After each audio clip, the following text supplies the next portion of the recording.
Alright, I'm going to make a spear to hunt with. And to do that, one of the things I'm going to need is this shell right here. I got to pop a hole in it. And what I'm going to use is this piece of flint right here. And a hammer rock. What you do is you position the stone where you want your hole at. You just drive it through. See?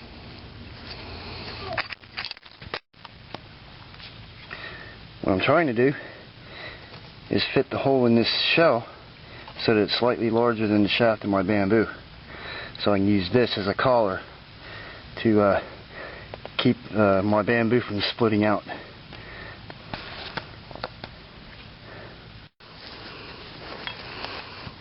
I can use my stone like a chisel or a drill to chip away the pieces. See, just slowly work it larger. Try to keep it as round as you can.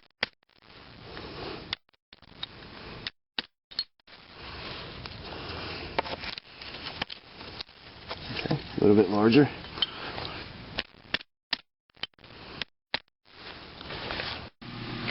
Okay, as you can see, the shell fits it nice and loose. Now I'm ready to go into the next step. What I need to do now is split my bamboo in half, and what I'm going to use is this piece of flint stone here. See, it's nice and broad across the backside and drawn right down to a knife point on this side. And this stone is an excellent configuration for splitting wood. It's a common shaped stone. You can find stones shaped like this almost anywhere. And this is the exact stone that the Native American Indians used to use to split wood with. So a lot of times when you find a stone shaped like this, it may have been a Native American Indian tool that you found.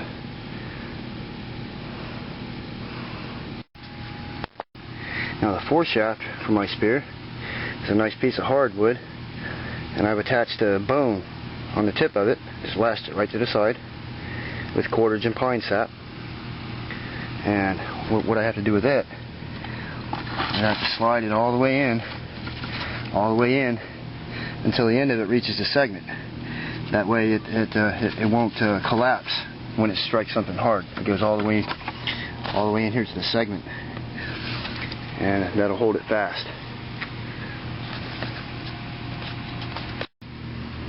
Okay, I got my collar shell in place.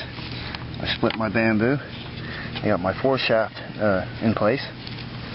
Now what I need to do is wedge this out, wedge the bamboo out so that it holds my my shaft tight.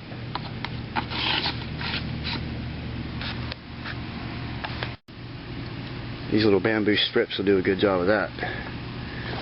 All you have to do is slide them in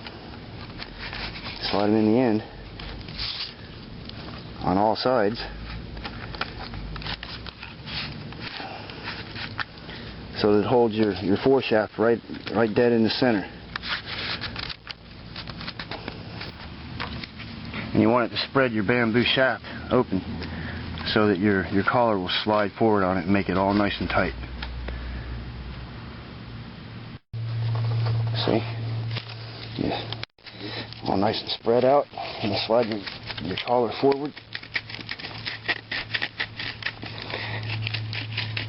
Yeah, you gotta kind of spin it, make sure it goes just absolutely, completely tight.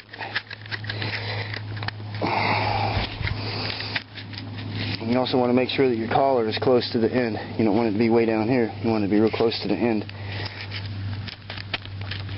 So you just gotta kind of work it up there in place.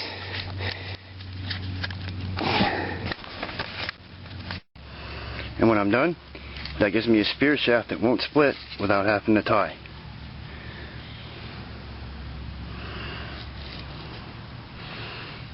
Now I'm ready to start working on my spear point. And what I've done is in this bone, I made a little tiny hole right here, and that's where my spearhead's going to go.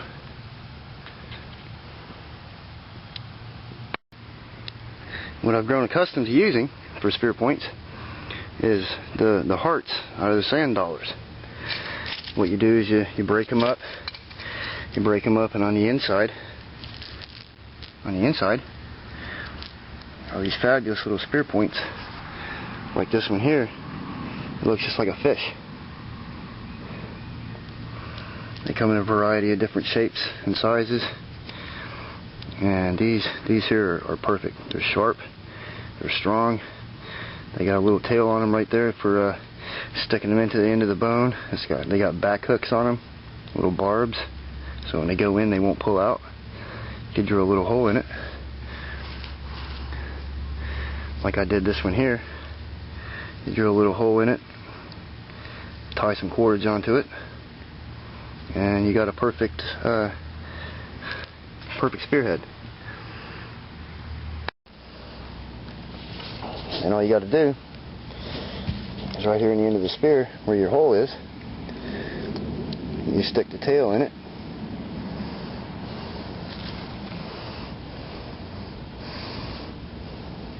draw your string taut all the way back to your handhold, and you got a perfect little spearhead. That's a 3-point spear.